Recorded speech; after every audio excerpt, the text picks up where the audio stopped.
again, the Indiana Pacers, is this a repeat of game 1 and game 3? End up choking down the stretch once again. Had, I think, like an 8-point lead with 4 or 5 minutes left and just could not finish the game. And I just got to give a lot of credit to Boston. You know, in the last 3 minutes, I think in 33 seconds, the Indiana Pacers did not score another point. They went scoreless for the last 3.5 minutes of the game. Meanwhile, Boston made big time plays, getting offensive rebounds, making the right reads, getting second chance points, all of those things to secure their spot in the NBA Finals. Get the brooms out. The Boston Celtics absolutely took care of business, and it's important because, again, who knows what's gonna happen in this Dallas-Minnesota series. Obviously, I expect another sweep, probably, but again, the more rest you can get, the better off you ultimately are going to be. I feel bad for Indiana. Again, they're just young. Nembhard went crazy. TJ McConnell played well. They're going to be back. I have no doubt in my mind. And just as Boston is more experienced, Boston played better. They deserve to win the game. I can't even really say played better, but definitely played better down the stretch. If games are close, similar to the Timberwolves Mavericks series, the better and more experienced team normally came through and secured the W.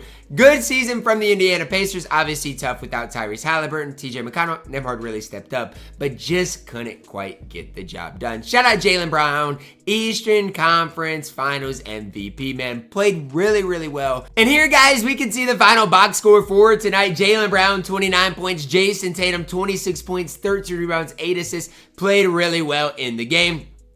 Derek White, only 2 of 9 from 3, but ultimately hit the big-time clutch 3 ball. Look for the Indiana Pacers. I mean, again, Andrew Nembhard, absolutely elite. Last 2 games, played absolutely out of his mind. I feel like the Pacers needed more out of guys like Miles Turner, needed more out of guys like Aaron Nesmith, who didn't play necessarily bad, but 1 of 6 from 3. Obviously is not going to get the job done. And again, Pacers, Nembhard stepped up, TJ McConnell stepped up.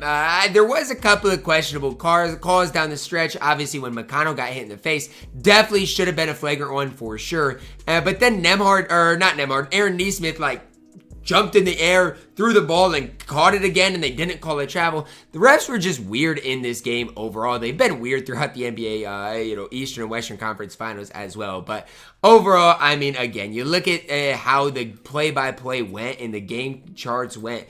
You look at this, guys. There is no chance with 5:56 left in the game, you lose this game after you're up 8. There's just no excuse to do that. Absolutely none. Or even if you want to talk about this. Right now, you're up 4 with 3 minutes and 33 seconds left. You cannot lose that game. I think the thing that's really tough for me, if I was a Pacers fan, is in the 3 out of the 4 games, not necessarily game 2, they didn't really have control of the game, but in 3 out of the 4 games, it's like down the stretch, you have a big time lead. And it's just like you can't figure out a way to secure the game down the stretch. And that just hurts. It hurts knowing the series honestly could be 3-1 with the Indiana Pacers having the advantage. Obviously, that's not the way it panned out, but it just stinks for the Indiana Pacers, who throughout this series have played pretty well. But I just feel like Boston kind of just eases their way into the final couple minutes of the game. You know, obviously heading into the fourth quarter, even now, you're looking at the game. I mean, it's a 6-point advantage for the Indiana Pacers.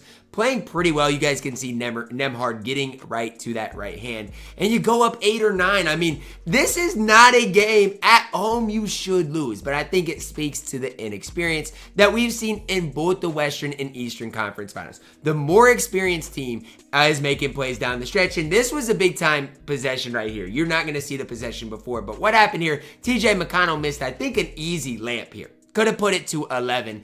And then on the other end, Jaylen Brown knocks down the 3. You're going to see TJ McConnell bend over. That was a big time play in the game. If TJ McConnell is able to convert on that layup, you go up 11. It's a whole different game.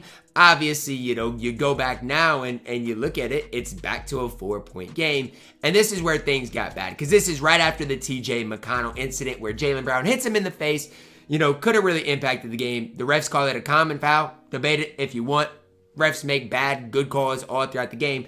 It is what it is. There's still no way Indiana should have lost this game. Like, that one play should not have impacted the game as much as Indiana really let it. And even here, you're up 8 with 6 minutes left in the game. You've got to find a way to buckle down and get some stops. I mean, we got to give some credit to Jayson Tatum. I mean, he hit some very timely shots. That's a big time shot when the shot clock's winding down. And that's another thing we've seen throughout these series. Whoever has the best one-on-one score in isolation is able to score when the shot clock's running down. You've seen it with Luka, Kyrie. You see it with Jaylen Brown, Jayson Tatum.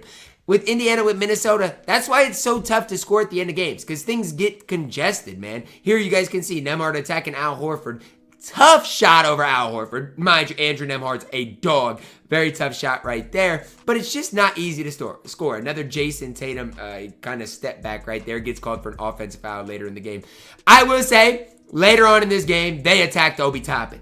Time and time again, they went at that Obi Toppin matchup. And I'm not hating on Obi Toppin, but that's just what they did. Jayson Tatum, I think in a later possession here, they might show it in these highlights. He got a switch for Obi Toppin. That's the matchup they were hunting. And similar with the Timberwolves, that's what they do. They hunt the matchup they want down the stretch, attack them in a one-on-one situation.